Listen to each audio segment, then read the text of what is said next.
Let's mic news wrap. Let's mic news wrap में अब सुनते हैं दिन भर की अहम खबरें सिर्फ 10 मिनट में। सबसे पहले हेडलाइंस। पेट्रोल और डीजल में लगातार तीसरी बार बढ़ोतरी। 7 दिन में पेट्रोल 4 रुपए 74 पैसे और डीजल 4 रुपए 82 पैसे बढ़ा। महंगाई की चौतरफा मार। नीट मामले में जान देने वाले छात्र के परिजनों से राहुल गांधी ने की बात। प्रशांत किशोर ने कहा, पेपर लीक से समझौता नहीं। और राजस्थान पीटीआई भर्ती में बड़ा बदलाव। अब फॉर्म भरते समय ही बीपीएड मार्कशीट और खेल सर्टिफिकेट अपलोड करना जरूरी। भारत में पेट्रोल और डीजल के दामों में लगातार तीसरी बार बढ़ोतरी हुई है। शनिवार को पेट्रोल 87 पैसे और डीजल 91 पैसे प्रति लीटर महंगा हो गया। सीएनजी भी 1 रुपए प्रति किलो महंगी हुई है। 15 मई से अब तक 3 बार हुई इस बढ़ोतरी में पेट्रोल कुल 4 रुपए 74 पैसे और डीजल 4 रुपए 82 पैसे प्रति लीटर महंगा हो चुका है। इस महंगाई का चौतरफा असर हो रहा है। राजस्थान के पूर्व मुख्यमंत्री अशोक गहलोत ने लगातार महंगे होते पेट्रोल डीजल पर कहा कि दाम बढ़ने से आमजन और किसानों की लागत बढ़ रही है, जबकि राज्य सरकार को वैट के रूप में अतिरिक्त राजस्व मिल रहा है। गहलोत ने आरोप लगाया कि राजस्थान में वैट अभी भी पड़ोसी राज्यों हरियाणा और गुजरात से ज्यादा है। उन्होंने मुख्यमंत्री भजनलाल शर्मा से मांग की कि वैट और रोड सेस तुरंत कम किया जाए ताकि महंगाई से जनता को राहत मिल सके। उधर पटना में भाजपा सांसद राजीव प्रताप रूडी ने कहा कि तेल की कीमतों में बढ़ोतरी निश्चित तौर पर चिंता का विषय है। उन्होंने भरोसा दिलाया कि केंद्र सरकार लगातार इस मुद्दे पर काम कर रही है ताकि महंगाई का असर आम जनता पर कम से कम पड़े। सर, सम्राट चौधरी जी ने ऐलान किया कि 30 रुपए की गई है, बहाली हर साल होगी। देखिए, तेल के वृद्धि के बारे में स्वाभाविक है, चिंता का विषय है और 125 करोड़ के देश में तेल का उपयोग और खपत भी बहुत ज्यादा है। लेकिन एक बात सबको याद रखना होगा कि जो परिस्थिति तेल के सप्लाई का है या आपूर्ति का है, ये कोई भारत नहीं थोपा है और ये स्थिति भारत के कारण नहीं है और ये स्थिति भारत में कोई ऐसा कदम उठाया गया है उसके कारण नहीं है। ये वैश्विक स्थिति जो उत्पन्न हुआ है जिससे पूरा भारत और दुनिया प्रभावित है, उसका ही प्रकोप भारत पर भी है क्योंकि हमारे यहाँ जनसंख्या ज्यादा है। कांग्रेस नेता प्रमोद तिवारी ने लखनऊ में कहा कि हाल में प्रधानमंत्री की 5 देशों की यात्रा के बाद सुधारात्मक कदम उठाने की बात कही गई थी, लेकिन इसके उलट लगातार कीमतों में बढ़ोतरी की जा रही है। पेट्रोल, डीजल और सीएनजी महंगे होने का असर हर चीज पर पड़ेगा। ये सिर्फ डीजल पेट्रोल तक नहीं सीमित रहेगी, ये आम आदमी की माल ढुलाई की वजह से हर चीज पर प्रभाव डालेगी और बाजार में जो महंगाई थोक दर आसमान को छू रही है वो और बढ़ेगी। 40 साल की रिकॉर्ड महंगाई के बाद मोदी सरकार जी, आपने ये क्या किया? देश को राहत देने की जगह आप देश को तबाह और बर्बाद कर रही है आपकी आर्थिक नीतियां। कहां है आपका वो बयान जब आप कहते थे कि हम अगर सरकार में आएंगे तो पेट्रोल 30 रुपए लीटर होगा, डीजल 25 रुपए होगा? कहां है वो आपका बयान? देश भर में नीट परीक्षा में कथित पेपर लीक और धांधली के बीच एक और छात्र ने राजस्थान के सीकर में आत्महत्या कर ली। एनएसयूआई के राष्ट्रीय अध्यक्ष विनोद जाखड़ ने मृतक नीट अभ्यर्थी प्रदीप मेघवाल के घर पहुंचकर परिवार से मुलाकात की। इस दौरान लोकसभा में विपक्ष के नेता राहुल गांधी ने फोन पर परिवार से बातचीत की। प्रदीप के पिता ने बताया कि उनका बेटा 3 साल से नीट की तैयारी कर रहा था और इस बार परीक्षा अच्छी होने से बेहद खुश था, लेकिन पेपर लीक की खबर सामने आने के बाद उसने खुदकुशी कर ली। बेटे की पढ़ाई के लिए परिवार ने जमीन तक बेच दी और उन पर 11 लाख रुपए का कर्ज है। परिवार ने राहुल गांधी से मांग की कि पेपर माफिया के खिलाफ सख्त कानून बने और दोषियों को कड़ी सजा मिले। परिवार की मांग सुनने के बाद राहुल गांधी ने भरोसा दिलाया कि न्याय दिलाने की पूरी कोशिश की जाएगी। जी, और फिर मतलब हो नहीं जाएगा, हो ही गया था, हो गया था। और इनके कितने भाई बहन हैं? और 3 बहनें हैं, 1 भाई है।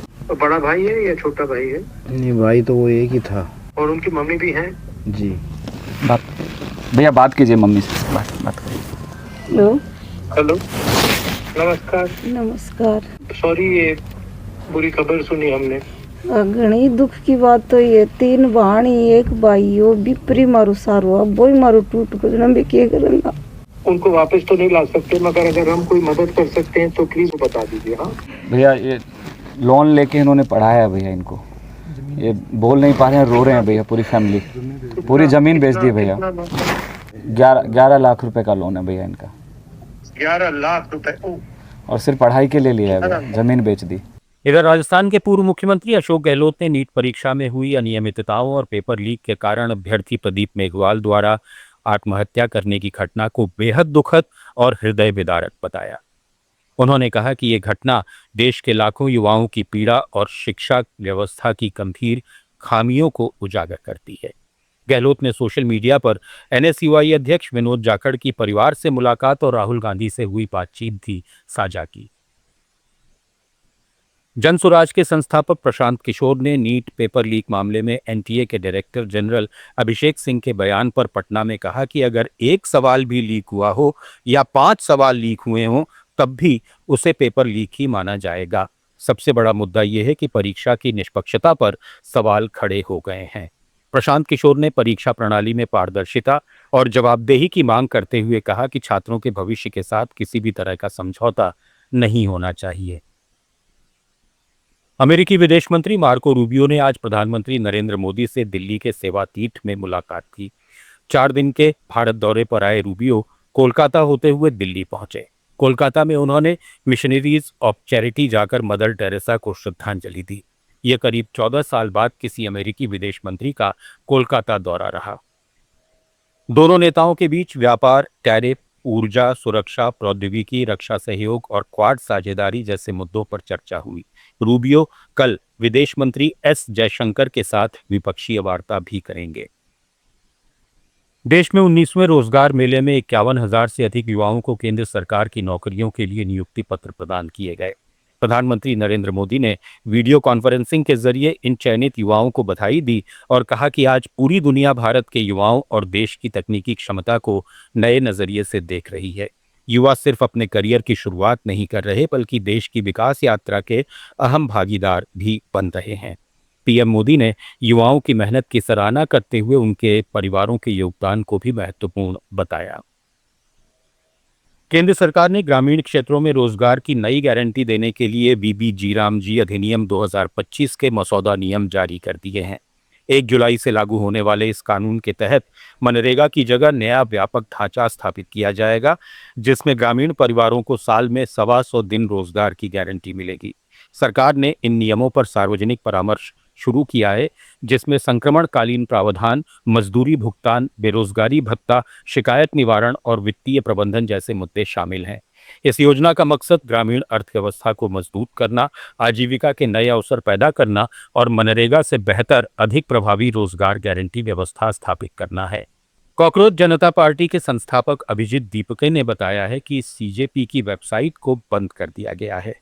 उन्होंने अपने एक्स हैंडल पर लिखा कि सरकार ने हमारी मशहूर वेबसाइट बंद कर दी है। हमारी वेबसाइट पर 10 लाख कॉकरोच सदस्य बने थे। 6 लाख कॉकरोच ने धर्मेंद्र प्रधान के इस्तीफे की मांग वाली याचिका पर साइन भी किए थे। उन्होंने पूछा कि सरकार कॉकरोच से इतनी डरी हुई क्यों है, लेकिन ये तानाशाही रवैया भारत के युवाओं की आंखें खोल रहा है। हमारा सिर्फ इतना जुर्म है कि हम अपने लिए बेहतर भविष्य की मांग कर रहे थे, लेकिन हमें इतनी आसानी से खत्म नहीं किया जा सकता। हम अभी एक नया घर बना रहे हैं। कॉकरोच कभी नहीं मरते। राजस्थान कर्मचारी चयन बोर्ड ने पीटीआई भर्ती 2022 में बड़े स्तर पर दस्तावेजों के फर्जीवाड़े से सबक लेते हुए इस बार कुछ बदलाव किए हैं। चयन बोर्ड के अध्यक्ष मेजर जनरल आलोक राज ने बताया कि इस बार फर्जीवाड़ा रोकने के लिए बोर्ड की ओर से पहल की गई है। अब अभ्यर्थी को फॉर्म भरते वक्त ही बीपीएड की मार्कशीट और खेल सर्टिफिकेट अपलोड करने होंगे। अभ्यर्थी को चयन के बाद भी वही सर्टिफिकेट और दस्तावेज पेश करने होंगे। मतलब अभ्यर्थी जिस खेल सर्टिफिकेट को फॉर्म भरते वक्त सबमिट करेंगे, उसी को डॉक्यूमेंट वेरिफिकेशन के समय लाना होगा। अगर दस्तावेज अलग हुए तो उसे स्वीकार नहीं किया जाएगा। न्यूज रैप ने फिलहाल इतना ही। जुड़े रहिए लेट्स माइक के साथ। आप सुन रहे थे let's mic more than radio. Follow कीजिए हमें हमारे सोशल मीडिया प्लेटफॉर्म्स पर।